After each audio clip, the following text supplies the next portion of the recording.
উন্নয়নের নামে রাজনৈতিক দাবার চাল নাকি বহুদিনের গোপন সমঝোতা? এতদিন একে অপরের বিরুদ্ধে তোপদাগা, মঞ্চে মাঠে তীব্র আক্রমণ, ভোটের প্রচারে একে অপরকে প্রধান প্রতিপক্ষ হিসেবে তুলে ধরা, সবকিছুর মাঝেই হঠাৎ যেন বদলে গেল সমীকরণ। পুরুলিয়া জেলা পরিষদে এমন এক রাজনৈতিক ছবি সামনে এলো যা নতুন করে প্রশ্ন তুলেছে। উন্নয়নের স্বার্থে কি সত্যি একজোট হলো তৃণমূল ও বিজেপি, নাকি দীর্ঘদিনের রাজনৈতিক সেটিং তারই প্রকাশ্যে পর্দাফাঁস? আজকের অনাস্থা ভোটকে ঘিরে যে ঘটনা ঘটল তা শুধু জেলার রাজনীতিতেই নয়, রাজ্য রাজনীতিতেও জোর চর্চার বিষয় হয়ে উঠেছে। রাজ্য সরকারের পালাবদলের পর থেকেই কার্যত থমকে ছিল তৃণমূল পরিচালিত পুরুলিয়া জেলা পরিষদের একাধিক উন্নয়নমূলক কাজ। সেই অচলাবস্থা কাটিয়ে উন্নয়নের কাজে গতি আনতেই তৃণমূল এবং বিজেপির সদস্যরা একসঙ্গে জেলা পরিষদের সহসভাধিপতি সুজয় ব্যানার্জির বিরুদ্ধে আনা অনাস্থা প্রস্তাবের পক্ষে ভোট দিলেন। দুই রাজনৈতিক দলের এই অভূতপূর্ব অবস্থানকে ঘিরে শুরু হয়েছে জোর রাজনৈতিক বিতর্ক। ৪৫ আসন বিশিষ্ট পুরুলিয়া জেলা পরিষদে বর্তমানে তৃণমূলের সদস্য সংখ্যা ৪১ এবং বিজেপির সদস্য ৩। এক তৃণমূল সদস্যের অস্বাভাবিক মৃত্যুর কারণে একটা আসন এখনও শূন্য রয়েছে। গত ১৭ জুলাই তৃণমূলের ২৪ জন সদস্য যৌথভাবে সভাধিপতি নিবেদিতা মাহাতো এবং সহসভাধিপতি সুজয় ব্যানার্জির বিরুদ্ধে পৃথক অনাস্থা প্রস্তাব জমা দেন। তাদের দাবি ছিল ভোটাভুটির মাধ্যমে সংখ্যাগরিষ্ঠের মতামত নিয়ে সিদ্ধান্ত নেওয়া হোক। আবেদনের ১৯ দিন পর জেলা প্রশাসন অনাস্থা ভোটের দিন ঘোষণা করে। ভোটের আগে অবশ্য রাজনৈতিক সমীকরণে বড়সড় পরিবর্তন দেখা যায়। তৃণমূল ও বিজেপির সদস্যদের মধ্যে বৈঠকের পর সিদ্ধান্ত হয় সভাধিপতি নিবেদিতা মাহাতোকে পদে বহাল রাখা হবে। সেই কারণেই সভাধিপতির বিরুদ্ধে ডাকা অনাস্থা ভোটে কোনো সদস্য উপস্থিত হননি। কার্যত সেই প্রস্তাব গুরুত্বই পেল না। অন্যদিকে সহসভাধিপতি সুজয় ব্যানার্জির বিরুদ্ধে আনা অনাস্থা প্রস্তাবের ক্ষেত্রে সম্পূর্ণ ভিন্ন ছবি দেখা যায়। ভোটে উপস্থিত হন তৃণমূলের ২৯ জন এবং বিজেপির ৩ জন সদস্য। মোট ৩২ জন সদস্য অনাস্থা প্রস্তাবের পক্ষে ভোট দেন। সংখ্যার নিরিখে এই ফলাফল স্পষ্ট করে দেয় সহসভাধিপতির বিরুদ্ধে দুই দলের সদস্যরাই একই অবস্থানে দাঁড়িয়েছেন। তৃণমূল ও বিজেপির সদস্যের দাবি, এই সিদ্ধান্ত সম্পূর্ণভাবে উন্নয়নের স্বার্থে নেওয়া হয়েছে। জেলা পরিষদের কাজ যাতে দ্রুত গতিতে এগোয় এবং প্রশাসনিক জট কাটে, সেই লক্ষ্যেই তারা একসঙ্গে ভোট দিয়েছেন। কি বলছেন জেলা পরিষদের বিজেপি সদস্য রাকেশ মাহাতো, শুনবো। আজকে পুরুলিয়া জেলা পরিষদের সহকারী সভাধিপতির নো কনফিডেন্স মোশনের একটা ভোট ছিল। সেখানে ৩২ জন এই নো কনফিডেন্সকে সমর্থন করে ওনার বিরুদ্ধে আজকে অনাস্থা ডেকে ভোটাভুটি করেছেন। বাকিজন অনুপস্থিত ছিলেন। আজকে ওই নো কনফিডেন্স সহকারী সভাধিপতির ছিল। সেখানে আগেই ২৪ বা ২৫ জন মেম্বার একটা অনাস্থা দিয়েছিলেন। তাতে আবার মেম্বার, অধিকাংশ জেলা পরিষদ মেম্বার যোগ হয়ে টোটাল ৩২ জনে আজকে নো কনফিডেন্সটাকে সমর্থন করে আজকের এই প্রক্রিয়া শেষ হল। দেখুন, রাজ্য পরিবর্তন হয়েছে, মানুষের জনহিতৈষী কাজের জন্য আজকে সম্মান্য শুভেন্দু অধিকারী মহাশয়ের সরকার, এবং এই সরকার যে গতিতে কাজ করছে আমি আশাবাদী এবং আমরা সবাই আশাবাদী।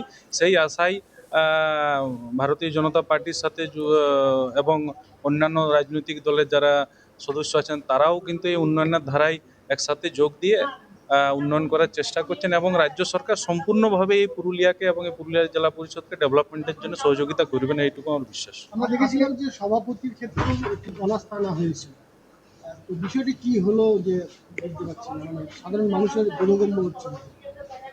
দেখুন, সভাধিপতির নিয়েও একটা নো কনফিডেন্স ছিল, কিন্তু সে বিষয়ে আমরা যেহেতু ভারতীয় জনতা পার্টির ইলেক্টেড যারা মেম্বার, সভাধিপতির নো কনফিডেন্সে আমরা তখন উপস্থিত ছিলাম না, এবং এই বিষয়ে আমরা কিছু জানি না। বাকি অন্যান্য যারা সদস্যরা করেছেন তারা বলতে পারবে।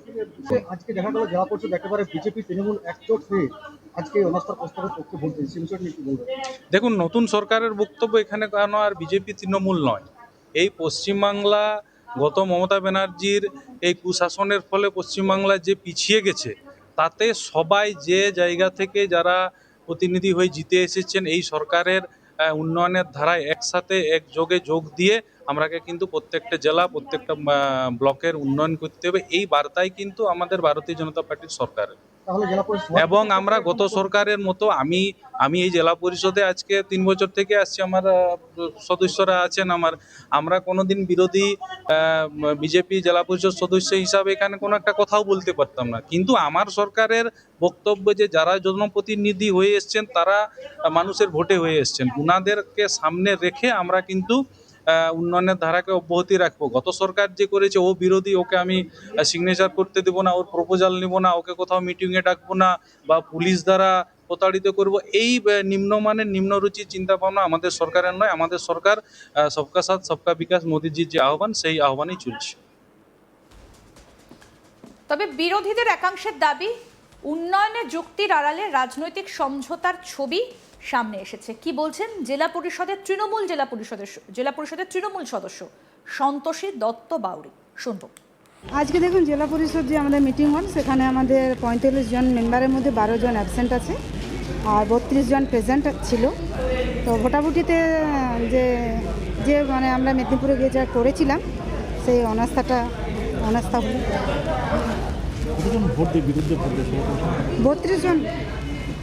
32 জন এসেছিলেন, 32 জনই এগেনস্টে বলুন। 3 জন ছিলেন, ওরা সবাই একই রকম। কেন এই সিদ্ধান্ত? দেখুন কেন সিদ্ধান্ত, আপনারা একটা জিনিস বুঝতে পারেন, যখন কেউ কারোর বিরুদ্ধে কথা বলে তখন নিশ্চয়ই তার পিছনে কিছু কারণ থাকে। সেরকমই কিছু কারণের জন্য, সেগুলো একেবারে জেলা পরিষদের ভেতরের ব্যাপার। সেটা আপনারা অ্যাডমিনিস্ট্রেশন বা প্রশাসনের থেকে জানতে পারবেন, কারণ এখনও পর্যন্ত এডিএম জেডপি স্যার ছিলেন বা প্রশাসনিক যারা ছিলেন তারা কোনো নাম ঘোষণা করেননি। সেই হিসাবে আমাদের কাছেও কোনো কিছু বার্তা নেই। ফলে পুরুলিয়ার এই অনাস্থা ভোট এখন শুধু প্রশাসনিক সিদ্ধান্ত নয়, রাজ্যের রাজনৈতিক মহলেও নতুন বিতর্কের একেবারে কেন্দ্রবিন্দু হয়ে উঠেছে বলা যেতে পারে।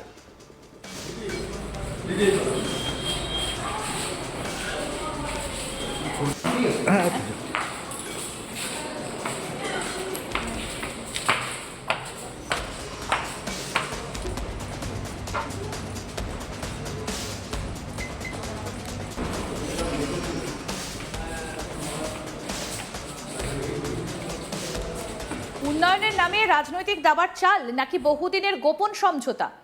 এতদিন একে অপরের বিরুদ্ধে তোপদাগা, মঞ্চে মাঠে তীব্র আক্রমণ, ভোটের প্রচারে একে অপরকে প্রধান প্রতিপক্ষ হিসেবে তুলে ধরা, সবকিছুর মাঝে হঠাৎ যেন বদলে গেল সমীকরণ।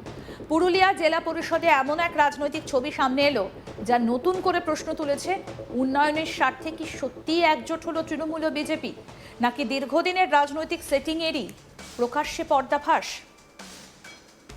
আজকের অনাস্থা ভোটকে ঘিরে যে ঘটনা ঘটল তা শুধু জেলার রাজনীতিতেই নয়, রাজ্য রাজনীতিতেও জোর চর্চার বিষয় হয়ে উঠেছে। আরও আপডেট পেতে দেখতে থাকুন আজ তাক বাংলা, সাবস্ক্রাইব করুন।